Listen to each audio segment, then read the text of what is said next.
getting your hands in front of the ball like this at impact really has relatively very little to do with your hands. The biggest thing, if you're looking at your swing on video, which you must do to improve, one of the things we want to look at from face on is the height of your head. When you're going to notice that my head starts to drop and drop significantly as we start down, the reason for this is I'm not really doing anything with my hands at this point. What I'm really doing is focusing on my core.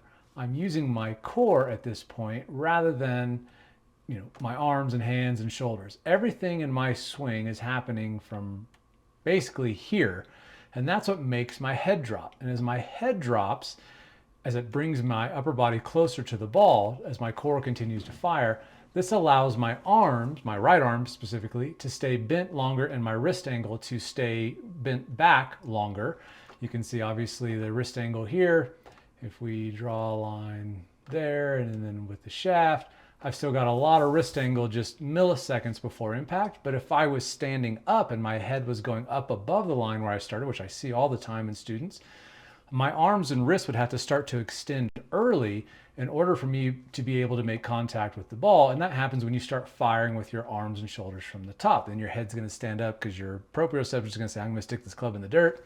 And so you're going to start to have to get away from the ball. But you can see my head is much lower than where it started at address. And that is key if you want to be able to have shaft lean and get your hands ahead of the ball at impact like this.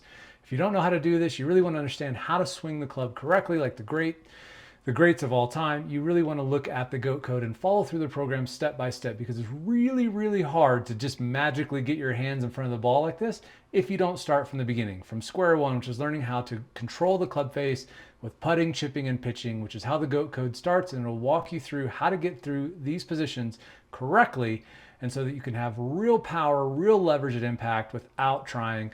Go to the GOAT code at RotarySwing.com to learn how to use your core to fire the club through the ball.